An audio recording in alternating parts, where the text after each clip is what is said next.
tempat yang ada di Selasar luar ini. Kami juga berencana bagaimana bisa menambah ini sampai ke sana. Semua masih di dalam perencanaan dengan badan takmir. Di puasa nanti kami juga sudah diminta untuk melakukan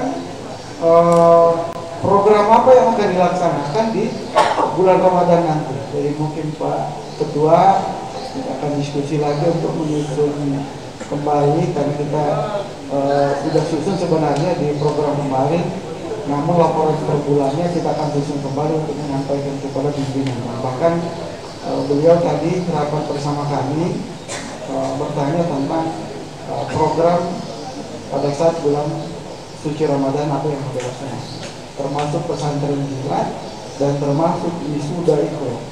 Namun wisuda Iqro kami kan sudah ada program yang nanti mungkin insya Allah kami lagi bulan keberapa akan dilaksanakan wisuda Iqro.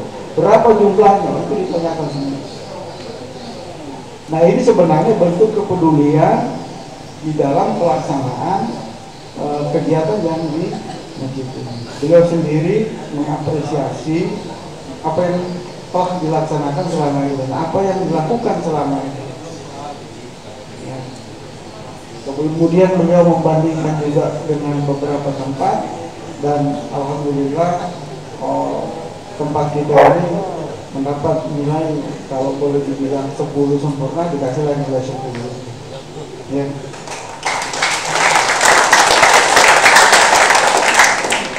Jadi seperti itu. Jadi penilaian bukan dari kita, kan penilaian dari orang-orang yang melihat kita, orang-orang yang tetapi bukan sekedar itu kemudian kita terlena dengan pujian seperti itu. Tidak.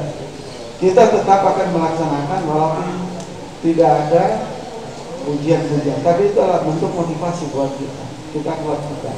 Kita harus berbondong-bondong untuk mengejar kebaikan-kebaikan yang ada di masjid. Saya kira itu nggak usah terlalu lama, nanti saya sampaikan yang lagi berikut, karena giliran hari ini adalah beliau Al-Mukarram Bapak Rustam Yahya. Saya akhiri, wabillahi taufiq wal hidayah. Assalamualaikum warahmatullahi wabarakatuh. Waalaikumsalam warahmatullahi wabarakatuh. Selanjutnya kita sampai di acara inti, yaitu ceramah sekaligus doa yang akan disampaikan oleh beliau Bapak Rustam Yahya SPDI. Pada beliau saya persilahkan dengan hormat.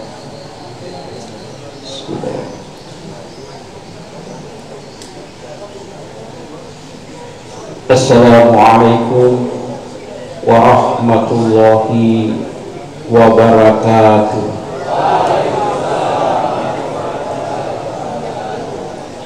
Na'udzubillahi minasyaitonirrajim. Bismillahirrahmanirrahim. Alhamdulillahilladzi anzala sakinata fi qulubil mu'minin. Ashhadu an la ilaha illallah wahdahu la syarikalah wa ashhadu anna Muhammadan abduhu wa rasuluh. Allahumma salli ala sayyidina wa habibina wa syafi'ina Muhammadin sallallahu alaihi wasallam wa ala alihi wa sahbihi ajma'in. Wa qala Allah ta'ala fil Qur'anil azim, a'udzu billahi minasy syaithanir rajim. Inna Allaha wa malaikatahu yusholluna 'alan nabi ya ayyuhalladzina amanu shallu 'alaihi wa sallimu taslima. Wa qala idan rabbi shrah li sadri wa yassir li amri wa hlul 'uqdatam min lisani yafqahu qawli. Dan saya hormati beliau Kepala Binadik Pas Gorontalo, Bapak Ketua Takmir beserta seluruh pengurus, para imam, bapak-bapak, warga binaan, teman-teman kami semua ini, saudara semua.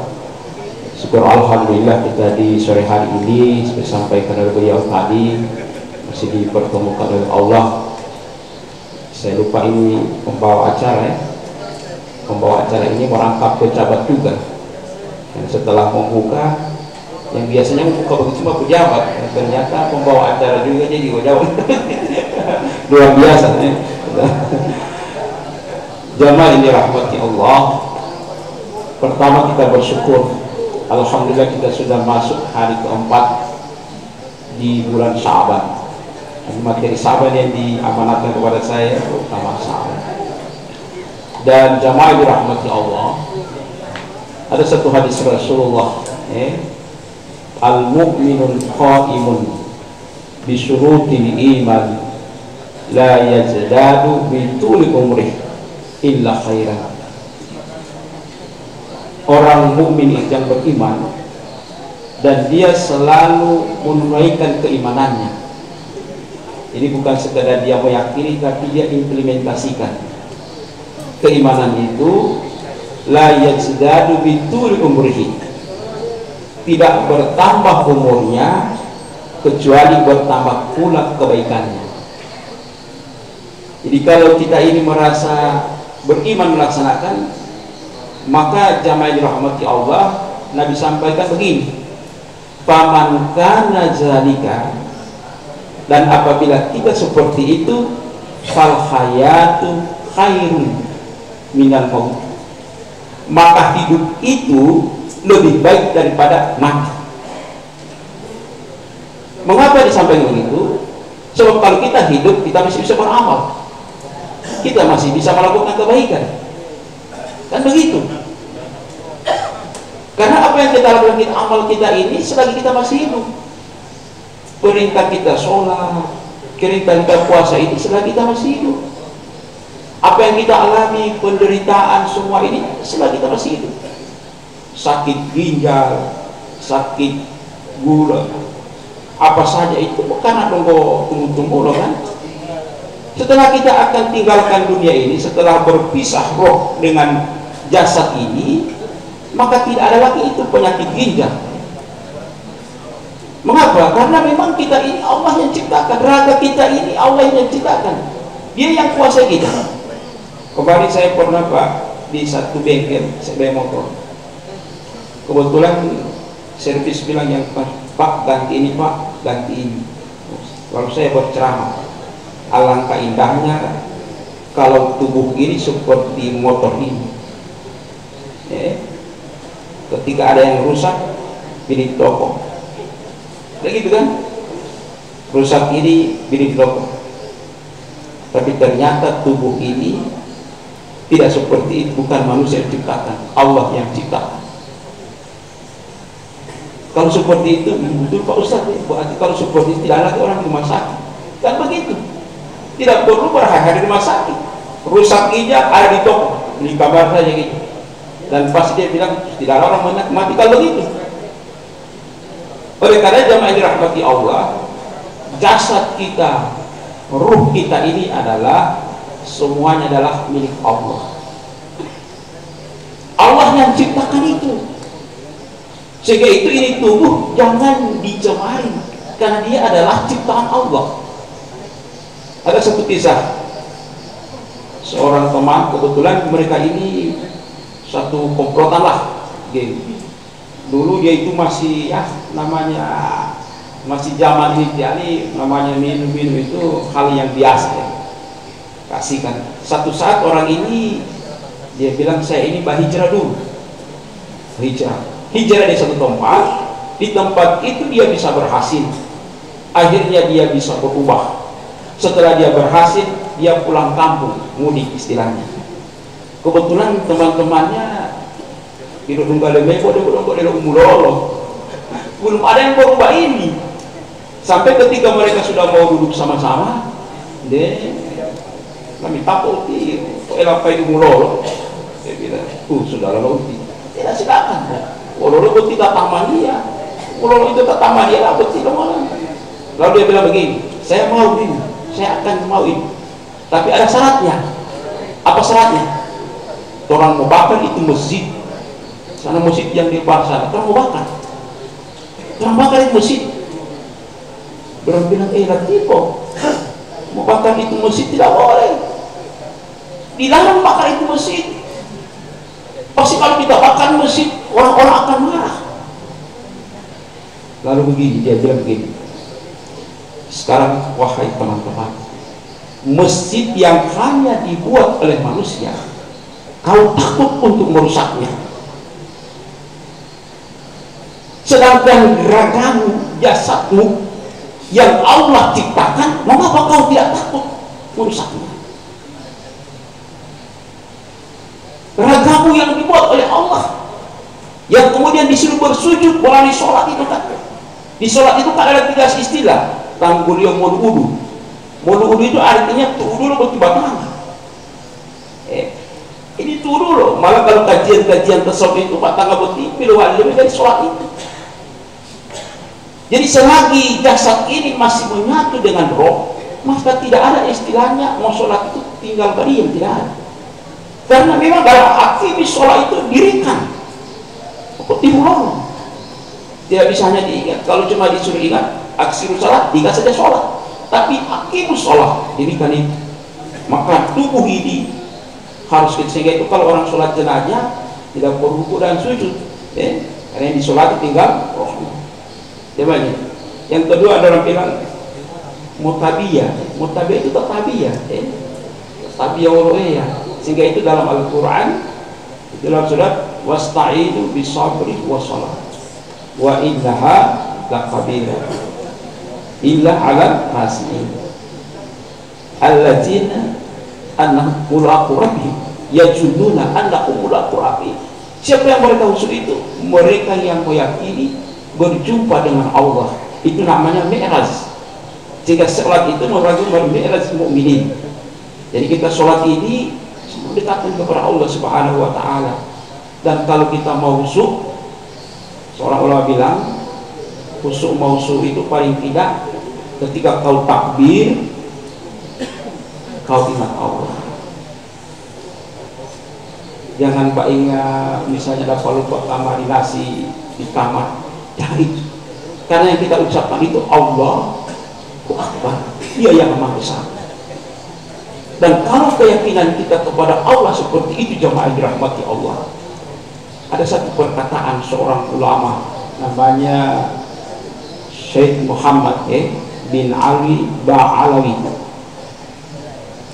Itu beliau sampaikan begini, ketika seorang hamba merasa hina di hadapan Allah,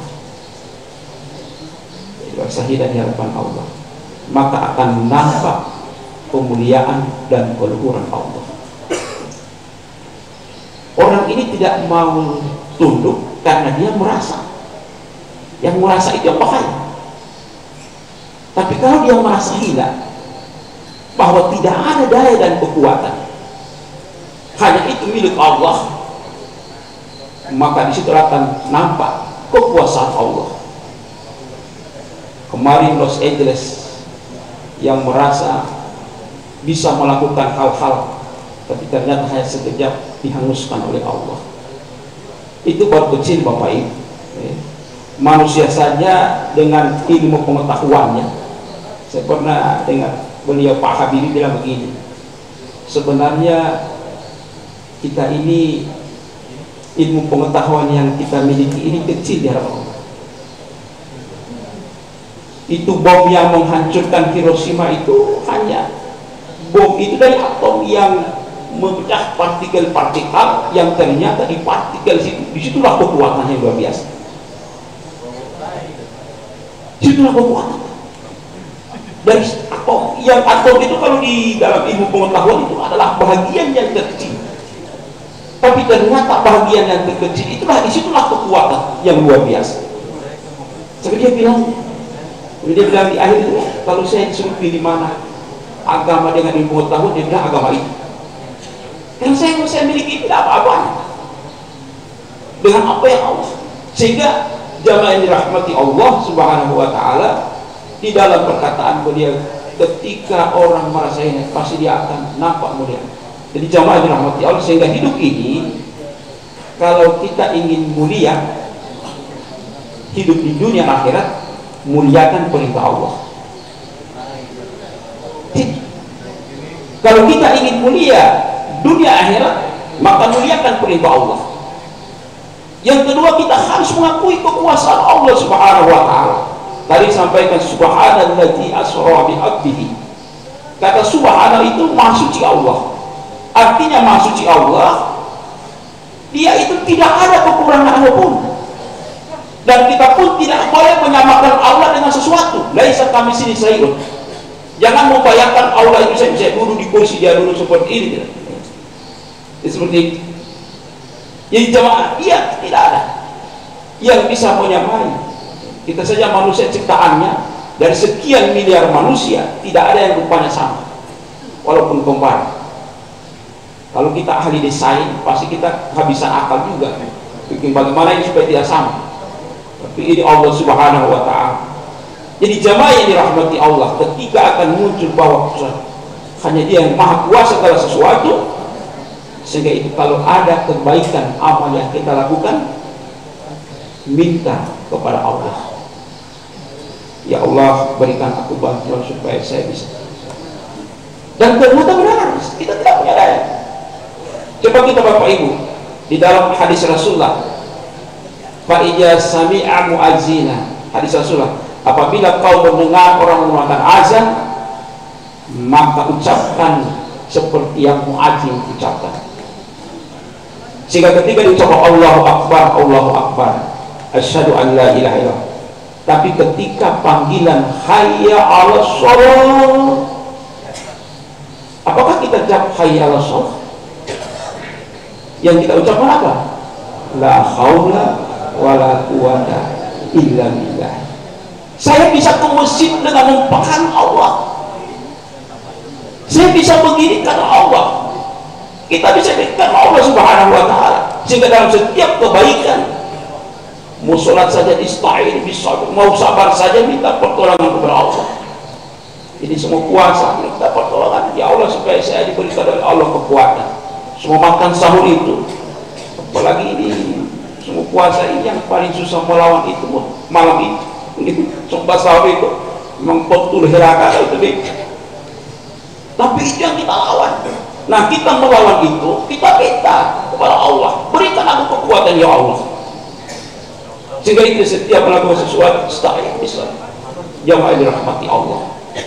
Nah, ketika dia membuktikan sebagai seorang hamba kita ini, maka hamba itu selalu mengabdi. Kan gitu kan? Hamba itu selalu mengabdi. Ya budolah. Ya doa itu tihamda. Anu kembali budolah bukan hamba seperti itu jamaah dirahmati Allah. Dan itulah Rasulullah. Dan kita ini harus menurut sebagai hamba. Nah, di sholat itu yang ketika disampaikan mulubo itu bersujud. Sehingga sholat itu kita diperintahkan untuk menundukkan kepala kita untuk bersujud di hadapan Allah Subhanahu wa ta'ala. Dan itulah bukti jamaah yang dirahmati Allah, setiap kejadian itu hanya dua, ada yang menciptakan dan ada yang diciptakan. Sekarang kedudukan kita apa? Yang menciptakan kita ciptakan. Maka ketika itu turun ayat Al-Quran, wa ma khalaqtul jinna wal insa illa liya'budun. Aku dia ciptakan jin dan manusia itu kecuali untuk menyembah kepada aku. Maka itu konsekuensi sebagai seorang hamba yang dirahmati Allah, dia selalu mengabdi. Oleh karena jamaah yang dirahmati Allah Subhanahu wa ta'ala, mudah-mudahan kita ini selalu mendapat pertolongan dari Allah Subhanahu wa ta'ala dalam tiap hari. Tadi sampaikan hari demi hari kebaikan yang tadinya misalnya kita tidak tahu mengaji, sudah tahu mengaji, alhamdulillah. Orang di luar pun tentu seperti itu. Kita yang tadinya sholatnya masih ya mungkin bukan hari raya, bukan Jumat. Saya pernah kajian di satu tempat, saya bilang umur daripada umatku itu Nabi sampaikan hanya 60 sampai 70 tahun. Jadi Nabi sudah tuliskan ini kita ini wanti-wanti ini umur umatku seperti pahit seberapa umur 50 lebih masih zona aman. Tapi kalau semasa 60 zona ini zona rawan itu. Nabi sampaikan 60-70 tahun. Setelah saya ceramah itu dia bilang begini, Saya bilang, benar Pak Ustaz, saya alhamdulillah pensiun saya. Dulu saya masih seorang pejabat itu, kadang dengar azan itu saya bilang biar dulu. Tapi setelah saya pensiun, alhamdulillah Allah berubah saya. Artinya apa? Setelah ini yang saya tahu juga ke masjid. Ternyata orang pensiun dipensiunkan 60 tahun itu mungkin ada tujuan di Bapak. Mengapa orang dipensiun 60 tahun? Supaya ketika dia masuk umur 60 tahun, yang orientasinya hidup sekarang yang sebelumnya masih orientasi dunia, maka dia akan merubah orientasi pandangan hidupnya untuk ke akhiratnya. Dan jamaah yang dirahmati Allah, dan itu yang harus diusahakan. Wabtaghi fima ataqallah daral akhirat. Carilah itu. Tapi Allah bilang wala tansa nasibaka minad dunya. Tapi jangan lupa dunia, jangan lupa musik tulus lima itu jangan lupa dirahmati Allah. Orang mau balas. Jadi jamaah yang dirahmati Allah yang tidak boleh dibahami, wabtaghi fima ataqallah daral dunya. Kalau dunia kita lebih utamakan, pasti akhirat apa? Tapi kalau akhirat yang didahulukan, insya Allah dunia akan ikut. Sehingga itu ayat Al-Quran itu luar biasa. Yang dia sampaikan pertama, wabtaghi fima ataqallah daral akhirat. Maka jamaah yang dirahmati Allah Subhanahu wa Ta'ala, maka di bulan Sa'ban ini adalah satu bulan yang momennya luar biasa yang dirahmati Allah. Apa yang menjadi momen bulan Sa'ban ini? Ternyata bulan Sa'ban ini adalah bulan yang diistimewakan oleh Allah. Dia diapit oleh Ramadan dan di bulan Rajab. Nah, apa keutamaan itu jamaah dirahmati Allah Subhanahu wa Ta'ala di bulan Sa'ban?